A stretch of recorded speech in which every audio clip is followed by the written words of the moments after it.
Right now, we want to turn to an activist and groundbreaking activist um, herself, um, uh, Elle Hearns, who is the founder and the executive director of the Marsha P. Johnson Institute, about the way in which Marsha P. Johnson's legacy continues to impact us in a variety of ways. We wanted to have a deeper conversation about that and do a deeper dive after the powerful frame setting conversation that we had with Victoria. And I'm so thrilled that Elle could be here tonight. Elle, thank you so much for joining us.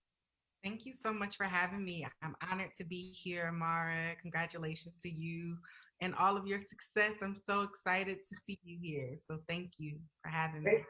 Thank you. Thank you. We should also note that you are in the recent Vanity Fair magazine with a piece and a feature on the cover is Breonna Taylor, but it's inside Unpacking Leading Activists Right Now and those who are helping to take us to a brighter future. And so we want people to go pick that up and to hear your words and to see your incredible picture. I mean, that's what you call a headshot.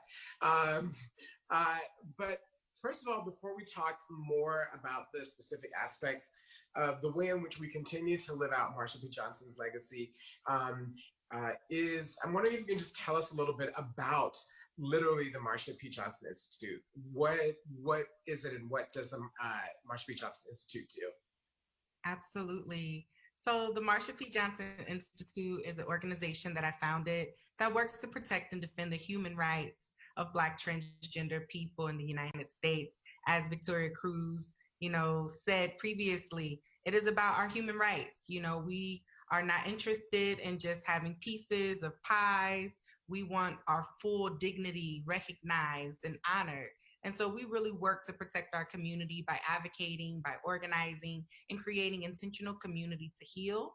And to heal from the impact of anti-Blackness in society. And so, we support our community through direct giving. So currently we have our COVID relief program where we're providing $500 to those who are in need. So individuals who are in need during this time of pandemic, we're providing support for them. So that's our number one priority during this time where we all are trying to survive, where all of our lives are at stake. We recognize the vulnerabilities that exist for Black trans people, specifically as we continue to face another pandemic where the murders are happening. And so it is the murders of Black trans people, trans women in particular, that really led me as an organizer to find my space in organizing. I recognize that we had all of the power to really interrupt this violence ourselves. And so for a long time, I had organized, and it really led me to my destiny being fulfilled in this way by founding this organization and providing hopefully more space for others to really find their own destinies. And when I say others, I mean Black trans people and the communities that support us and believe in who we are and believe in who they are. Mm-hmm. Yeah, it's so interesting that, this tees up my next question, but in so many ways, the things that you all are doing are an extension of her legacy, right? So you were talking about mutual aid, and we heard from Victoria that she would receive her check on a Friday, and by Monday it was gone because she had given her money away to everyone who is in more need. Of course, she tragically, most likely everyone believes, was killed. That's an experience that too many Black trans women experience, and that's what you all work on. And so those are some apparent links in her legacy right there. But I'm wondering why you decided to name it the Marsha P. Johnson Institute. You could have named it so many other things. What was it about her that you said this organization has to be named after her? Absolutely. Well, there's lots of reasons why. And, the reality is that I could have named this organization anything. I was really encouraged early on in the development of the organization to name it after myself. I was, encouraged to name it lots of things. I think as an organizer, she was the through line in all of the organizing that I had done. And so whether it was in the LGBT space or in the Black organizing space, she was a constant reference for people. But what I recognized is that the reference point was one that was very exploitative It wasn't one that actually knew the fullness of her work or her beliefs. It was just a reference of look at this Black trans person. And so what I was really interested in was creating an organization that honored not only her legacy as a organizer and activist, but that honored her legacy as a Black person. And that's the one part of her history that was always missing for me. But it was the most relatable for me as a young Black trans woman who was trying to find my own way and who had very similar experiences to some of the experiences that Victoria Cruz and others have named that Marsha experienced, whether it was, changing on the train or sleeping on the floors of people's homes just so she could have a warm place to sleep, or being, characterized as being crazy or ditzy or whatever that is. It was an experience that Marsha had that I found myself consistently having in life, but also in movement spaces. So, Marsha being told to go to the back of the march is something that I certainly experienced as an organizer in one of the most formidable movements of our time. And so it was Marsha's legacy that really encouraged me to continue. I looked at Marsha and I said, well, there's no reason why I have to quit or get behind anybody because she's always led us, even when she wasn't with us. So I felt like the most honorable thing for me to do for our movement was to give us a place of reference to go back to so that we could actually move forward. And, part of the reason why we're still doing some of the things that Marsha introduced to us so many years ago is because the mission was never completed. And so it calls for us to return to the origin of our attempts at liberation to really continue to create these pathways that support our people finding their way. And so ultimately, that's why it's named after Marsha P. Johnson. It's been an incredible honor to create and produce a space in which young Black trans people will now have as a reference for their very Black trans experiences so that they don't have to reference white people or the Democratic Party or the LGBT movement or cis people to teach them and to show them that Black trans people have been making a way out of no way, and our liberation is actually on the horizon because we're leading and we're demanding it. Yeah. What do you think? That was really comprehensive and beautiful and echoed some of the things, many of the things that Victoria mentioned. I'm wondering why you think, outside of your own personal experience, which now has become an institute, do you think that she continues to inspire us to this day across activism and art? Their marches, anytime there's a gathering of us, there is usually some sort of picture or representation of Marsha. What do you think about it, about her, that still stands out and is so appealing to so many people across our community? Well, I think one of the hard realities of this is she's no longer alive. And there's something about ancestors and the idea of excellence in death. And we have not found a space to separate those two so that we can actually be that joyous, engaged, and encouraged by the living, amongst us as Black trans people. So I'll just say that. I think that Marsha P. Johnson is someone that we all can see ourselves in. She's very relatable. My favorite quote from Marsha is, I might be crazy, but that don't make me wrong.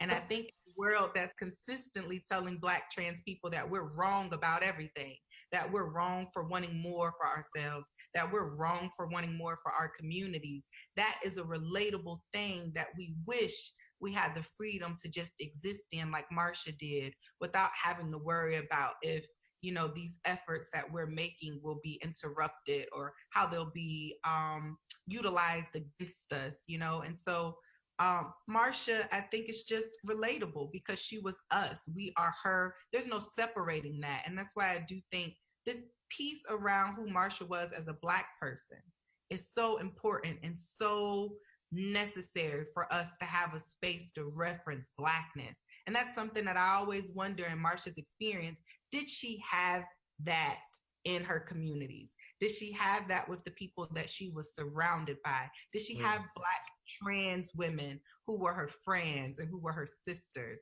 You know, she often cared for everybody. And I think that's one of the ways that Black women, Black trans women, are expected to be in community with others. But who's there for us, who's picking us up, who's lifting us up, who's caring for us is always an afterthought. And so because Marsha was such a giver, I think that is one of the main reasons why we all relate to her, is because we've all given so much to stay alive and to be here. You know, I think also Marsha was culturally leaps and bounds ahead of people. And that is one of the things that I think makes her a mainstay in what you see at marches. You see people with flowers in their hair. And, you know, before the 1970s, Marsha was already ahead of the curve with, you know, Pepsi can, like she was a pop culture icon in a way that I don't think we make those connections or understand. I think if Marsha's skin might have been a little lighter, maybe we'd recognize her, you know, as being an icon. Maybe if she was a little more palatable to the eye as a woman, maybe, you know, we would recognize her efforts. But, you know, I say, all honor, Marsha was an icon and she was brilliant. She was a brilliant organizer. You know, even just hearing Victoria Cruz talk about the differences between her and Sylvia, you know, I think Black trans women have to navigate spaces very differently, where anger can't actually be the foundation of our interactions with people. And so I say all of that just to say, for many reasons, Marsha will always be at the forefront of who we relate to. Yeah, I think that you're on the icon piece. I think you're absolutely right. She was an icon at the time. You know, Andy Warhol saw her and was captivated by her. I saw last year I knew that he had taken pictures of her, but I went to the Warhol exhibit and I didn't know how many pictures he had taken of her and how many drawings and paintings that he had done of her, and how he was totally captivated by her. And in her time, she was an icon. I think that's a really important point. We've spoken about this about Marsha P. Johnson to us here in the U.S., but someone asked a really important and interesting question, which is, what are the ways that people outside of the United States, this is from Kat, I think this may be Kat from Zimbabwe, who I know, but if it's, regardless of who it is, they ask how people outside of the U.S. can access Marsha P. Johnson and her platforms and ideas. What are kind of the opportunities for people outside of the U.S. to engage in her legacy?